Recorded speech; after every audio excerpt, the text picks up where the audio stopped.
1964, Santa Catarina foi o primeiro estado brasileiro a eleger uma mulher negra para a sua Assembleia Legislativa. Esse pioneirismo, no entanto, parou por aí. No Cabeça de Política dessa semana, nós vamos conhecer a professora que ficou a 3.000 votos de repetir Antonieta e que esse ano chegou a assumir o mandato por um mês. A entrevistada no Cabeça de Política dessa semana é a professora Vanessa da Rosa, do PT.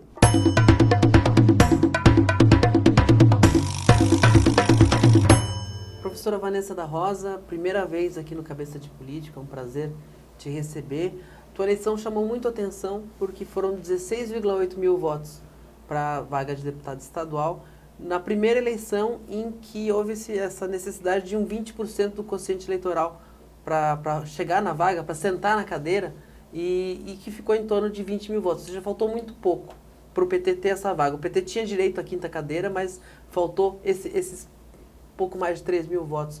Eu queria saber, para uma primeira eleição, para um cargo desse porte, como é que é a sensação de fazer uma boa eleição e ficar tão poucos votos da vaga? Pois é importante frisar, né? Eu nunca tinha concorrido a um cargo eletivo, mas quando me veio esse desafio, essa proposta, claro que eu titubeei um pouco, pensei, será? Mas se eu não aceitasse, analisando os números das mulheres negras, principalmente nos nossos parlamentos, que é um número ínfimo, nas assembleias legislativas, nós temos algo em torno de 7%, porque subimos um pouquinho de 2022 para cá. O que eu pensei? Se eu não me colocar à disposição, a gente nunca vai aumentar esse número, né? Eu tinha que tentar, pelo menos. E aí, assim, embarquei numa campanha, uma campanha propositiva, uma campanha que saiu como eu gostaria, porque foi colorida, foi inclusiva, não me deixou estereotipada. Tudo que eu não queria era aquela campanha com o candidato olhando assim, sabe, pro nada, pro além. Eu queria uma campanha que mostrasse quem eu era. Porque a primeira experiência, concorrendo com quem já tem mandato, né, isso torna assim, a campanha muito, muito desigual, porque quem já tem o mandato vai para as bases e vai até o povo e fala dos seus projetos, fala das suas emendas, fala do que já fez. A política é uma mãe para quem tem mandato e é madrasta para quem não tem. Pois é, e eu não tinha nada disso. Eu tinha uma trajetória sólida, consistente dentro da educação, né? Mais de 30 anos na educação. Fui secretária de Educação de Joinville, né? Que é um fato importante na minha vida, ter sido secretária da maior rede de ensino de Santa Catarina. Mas, de concreto, eu não tinha. Eu tinha as propostas e a esperança, né, de fazer história. A votação te surpreendeu?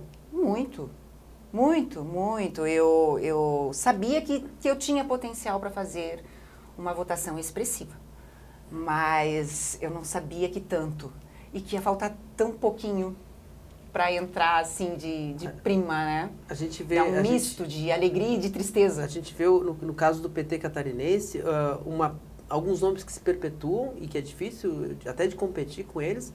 Sim. E a dificuldade de renovação botando limites no crescimento do partido, porque o partido tinha votos para fazer mais um deputado estadual, mais um deputado federal e faltou 20% nos dois casos. Mas, ao mesmo tempo, surgiram nomes de renovação como o teu nome, como a Carla Aires aqui em Florianópolis, a própria Bia Vargas foi candidata a vice. Como é que tu vê esse momento do PT, dessa colisão entre quem sempre esteve e quem está chegando?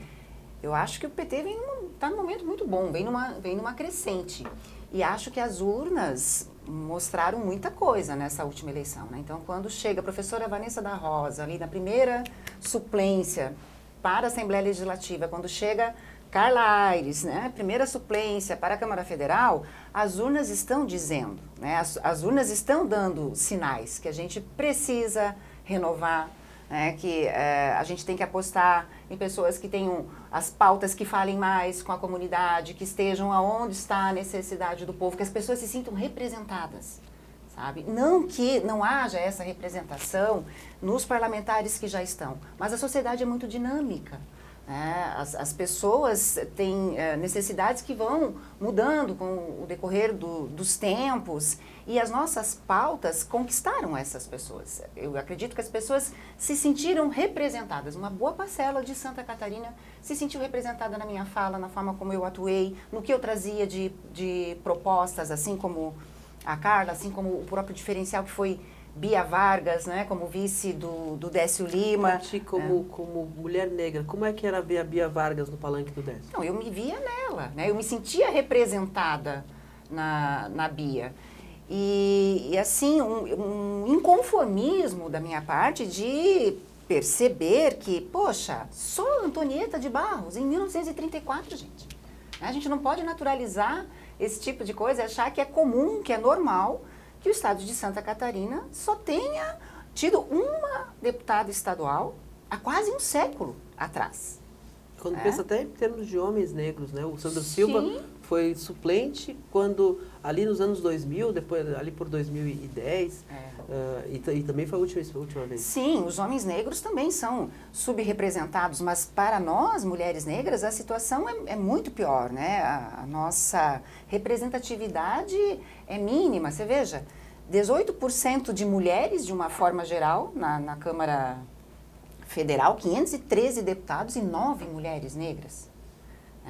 No Senado nós não temos mulheres negras. Você falou de Antonieta e teve a chance de ser a primeira depois de Antonieta assumindo como num rodízio da bancada do PT um mês na Assembleia Legislativa. Como é que foi esse mês da deputada Vanessa da Rosa? Foi histórico, foi gigante, foi mágico, assim, sabe? Porque, primeiro, pelo feito histórico mesmo. 89 anos após Antonieta de Barros, essa Assembleia volta a ter uma mulher preta. Isso é muito significativo, Piara. Isso é muito marcante, é marcante para as mulheres de Santa Catarina, em especial para as mulheres negras, mas para as meninas, para as jovens, para potencializar novas mulheres, a estar nesse espaço de decisão e de poder, que é um espaço majoritariamente branco, né, e masculino, da gente entender que nós podemos chegar lá. Né? Nós podemos chegar desde que nós tenhamos condições de competir também, né, junto com os homens, porque é um espaço violento. A política, né, o espaço político, de uma maneira geral, ele é um espaço violento, é um espaço misógino. E a gente tem que potencializar as candidaturas para as mulheres, não só pelo cumprimento dos 30% para ser candidata, mas sim potencializar para que a gente chegue com chances de nos elegermos. Veja, né, é claro, eu tive esse problema com a legislação, 80-20, isso ficou muito desigual, 41 mil votos de legenda o PT fez. Tem uma consciência dentro do PT, pelo menos dos dirigentes, de desestimular o voto de legenda, porque com 80-20 o voto de legenda foi jogado fora. Sim, e a questão partidária fica bem difícil também, né? Então, porque nos partidos de direita houve essa consciência antes e eles pediram não votem na legenda. O PL, o antigo PSL mesmo, na primeira onda Bolsonaro, já tinha não votem na legenda, pode atrapalhar. Não votem na... Sabe, a gente teve essa consciência depois. Poxa, porque a esquerda tinha essa lógica feito, né, uma campanha mais acirrada, como a gente fez com os adolescentes para tirar o título de eleitor, né, para incentivar a molecada a votar. A gente poderia ter feito uma campanha nesse sentido, né, de votar nominal, não vote na legenda, vote nominal. Porque, poxa, 41 mil votos de legenda, né? Então, como eu te falo, assim, a gente quer estar, a gente deve estar, pode estar nesses espaços, mas nós temos que ter as condições de competir de igual para igual. Senão, a gente vai continuar ainda tendo as candidaturas laranjas de mulheres, ainda vai, sabe, aquela coisa, tem que ter uma mulher, porque senão tem que tirar um homem. Não é isso que a gente quer. A gente quer estar nesse espaço para fazer a diferença, para defender as nossas pautas. Você acha que a legislação hoje, ela leva a isso? Ela está ajudando ou ela precisa ser aprimorada? Não, ela precisa ser aprimorada. Precisa, porque o fato de termos 30% de possibilidades de ser candidata não nos dá a reserva da cadeira. Né? Nós não temos reserva de 30% de cadeiras, por exemplo.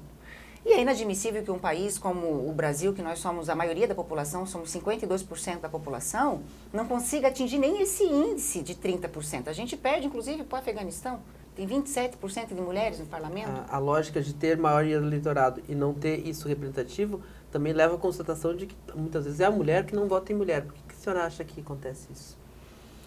Eu não acho que, assim, seja só a mulher que não vota em mulher. Eu acho que, historicamente, nós mulheres, nós fomos preparadas para eleger homens, para preparar esses homens para a eleição. Porque, como eu te falava, é um ambiente, muitas vezes, desestimulador. As nossas pautas são interrompidas, os microfones são cortados, né? Eles olham para o cabelo, para a roupa. Sabe, as estratégias utilizadas dentro do parlamento para desestimular que a mulher esteja lá, elas são inúmeras. A gente tem que pensar que nós temos uma jornada tripla de trabalho, né, e não somos, como eu falava, historicamente orientadas, estimuladas e nem capacitadas para isso. Então, a gente precisa investir, sim, na formação política das mulheres. A gente precisa trabalhar um financiamento apropriado para isso. Né? É óbvio que o financiamento eleitoral ele já ajudou bastante, mas a gente precisa de mais estruturas, a gente precisa de equipe, a gente precisa ter condições. E outra coisa, né, Piara?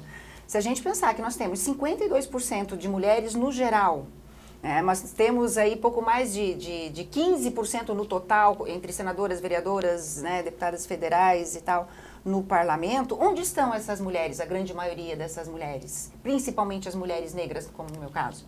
Elas estão no serviço doméstico. Elas estão como mães solo, né, que não têm uma rede de apoio, são mães solo de lares monoparentais. E que não têm uma rede de apoio para cuidar das crianças, né, exercer a maternidade e continuar seus estudos, sonhar, prospectar uma atividade parlamentar. Estão na informalidade, porque como não tem essa rede de apoio, como é que você vai conciliar a criação das crianças? Na informalidade. Então, muitas como domésticas, muitas como ambulantes. E isso, enquanto nós não tivermos, enquanto nós não dermos condições dessas mulheres terem uma estrutura onde elas possam ser mães, sim, mas que elas possam estudar, que elas possam ter um trabalho que garanta todos os direitos trabalhistas, enquanto elas não tiverem uma estrutura, nós nunca vamos aumentar o número de mulheres nos parlamentos. Eu fiz, inclusive, durante o tempo que estive na Assembleia, eu protocolei um projeto que estabelecia, né, propunha que nós tivéssemos espaços alternativos para crianças no período noturno. E fiz questão de frisar que eu não estava falando de creche. Né? Eu compreendo bem a função da creche, dentro da educação básica, no período diurno, tem as crianças do berçário, de 0 a 3 anos, e de 3 a 17 anos já a questão da educação básica. Não é de creche que eu estou falando. Eu estou falando de espaços alternativos para que essas crianças possam ter um lugar acolhedor à noite, porque a gente anda nos restaurantes, nos bares à noite, quantas crianças a gente vê junto com as mães? Vendendo flor, vendendo bala, vendendo picolé. O que fazem as mães que trabalham nas indústrias no horário de turno, né, e saem muitas vezes 11h30, meia-noite? O que fazem as trabalhadoras do comércio, dos shoppings, dos supermercados que fecham cada vez mais tarde? Essas crianças, elas estão, na sua grande maioria, em situação de vulnerabilidade. Elas ficam sozinhas em casa, uma criança cuidando da outra, muitas vezes, quando elas não estão com as mães nesses locais, né? E aí, sofrendo possibilidades de toda sorte de acidente. Né? Tem criança que toma veneno, tem criança que se queima, tem o irmão tentando fazer a comida para o irmão menor, sabe? Acontece muita coisa difícil. E essas mulheres, elas precisam ter tranquilidade para trabalhar. Porque a gente vai dizer assim, o ideal não é que criança esteja à noite fora de casa. E entre o mundo ideal e o real, a gente tem uma distância. Nessa tua passagem pela Assembleia Legislativa, o que tu conseguiu apresentar como projeto? O que tu acompanhou como parlamentar? Eu apresentei 5 projetos. Né? Como o tempo era curto, 33 dias, eu procurei me concentrar nas minhas pautas de campanha, que sempre foram educação, contra a violência contra a mulher, a questão da negritude, educação antirracista. Né? Então, de cara, eu já apresentei um projeto estabelecendo 20% de reserva de vagas para negros e negras e pardos nos concursos públicos de Santa Catarina, da administração direta e indireta. Porque no meu primeiro dia na LESC, eu já tive contato com o pessoal da Sindalesc, do sindicato da própria LESC, e eles me trouxeram essa demanda, que havia um concurso em andamento, e este concurso não previa a reserva de vagas para pretos e pardos. E essa é uma lei já desde de 2014. Né? Ela acontece em vários estados da federação, do nosso vizinho aqui, Paraná já tem, e Santa Catarina não prevê isso. Então, mas precisa de legislação estadual. Precisa. Os municípios têm autonomia para fazer. Mas, se a gente tem uma legislação estadual, você resolve boa parte dos problemas, porque, né? Eu protocolei esse projeto, protocolei esse segundo que eu falei para ti, dos espaços alternativos noturnos, para dar uma rede de apoio para essas mães que trabalham no período noturno. E aí, inclusive, um chamamento para a sociedade, né? Porque essa é uma questão que precisa ser pensada pela Secretaria de Assistência Social, pela Secretaria de Educação, por outras instituições. Né? Isso, a gente precisa ter um composê aí que pense. Seus projetos da Assembleia estão sendo cuidados, estão sendo tocados? Estão sendo cuidados, estão sendo tocados. Quem é que tá lá? Eu estou sempre monitorando. Tem a bancada toda do Partido dos Trabalhadores lá, né? Tem toda a parte do pessoal que cuida da legislação. Então, eles estão lá bem cuidadinhos, né? Sua base eleitoral é Joinville, que é uma cidade onde hoje a direita, o bolsonarismo é muito forte. Tem um prefeito do Partido Novo, foi o único eleito pelo Novo em todo o Brasil. É um campo difícil para a esquerda, que já governou a cidade, mas que hoje está em reconstrução, digamos assim. Como é que é pedir voto em Joinville para você? Olha, Joinville tem essas características todas que você falou, mas a gente vem de um governo popular. O PT deixou boas marcas em Joinville na questão da saúde, na questão da educação, na questão do saneamento básico. Olha o que é o nosso estado hoje. Né? Joinville já teve 13 mortes por dengue. Por quê? Porque não tem saneamento básico. A cidade enche a cada chuvinha. A cidade enche. Se tiver maré, então, não precisa nem chover, que a cidade alaga. Então, como é que você vai combater a dengue? Você vai lançar campanhas para que as pessoas se conscientizem de não deixar água no pratinho, isso e aquilo, se a cidade, no que tem de mais primordial, que é a saúde, né? Porque quando eu falo de saneamento básico, eu estou falando de saúde. E Joinville não sai dos 33% de saneamento básico. Nós temos um prefeito que ele é mais paisagista do que prefeito. Né? A cidade está florida, né? No seu miolo, no que aparece. Os bairros estão extremamente deficitários, a saúde está um caos, o setor de oncologia, as pessoas estão chorando, implorando por remédio. A gente precisa pensar nas pessoas. A gente tem que governar para as pessoas, para a sua gente. Nós temos um prefeito que ele é muito CNPJ e pouco CPF. Você veja, Joinville sempre teve grandes prêmios dentro da área da educação. Sempre foi uma cidade que se destacou na educação básica. Hoje nós temos um projeto piloto num CI que será terceirizado. Para que terceirizar? Para que colocar na mão de uma OS um negócio que está dando certo? Nós somos referência, nós temos expertise para fazer educação infantil, nós temos expertise para fazer educação básica. Por que terceirizar? Se você se propõe a ser prefeito, você quer governar para as pessoas, você quer administrar a cidade para o bem-estar das pessoas. Quando você começa a terceirizar tudo, você está terceirizando a administração dessa cidade. Então, qual é a lógica de ser prefeito? Eu fico muito entristecida, principalmente com essa questão da educação infantil, porque nós temos condição, nós temos um quadro de funcionários públicos que tiveram capacitação, que são formados, né, que têm gabarito para estar com essas crianças. Então, qual é a lógica de terceirizar? Isso vai impactar, inclusive, na aposentadoria dos funcionários municipais. Porque se você não tem concurso, se você não contrata mais pessoas, você também vai contribuir menos ao IPREVILE, que é o Instituto de Previdência Municipal. consequentemente, lá na frente, isso vai comprometer a aposentadoria dos funcionários. Pensando na eleição municipal agora, a gente vai ter Vanessa candidata a prefeita, vice ou vereadora?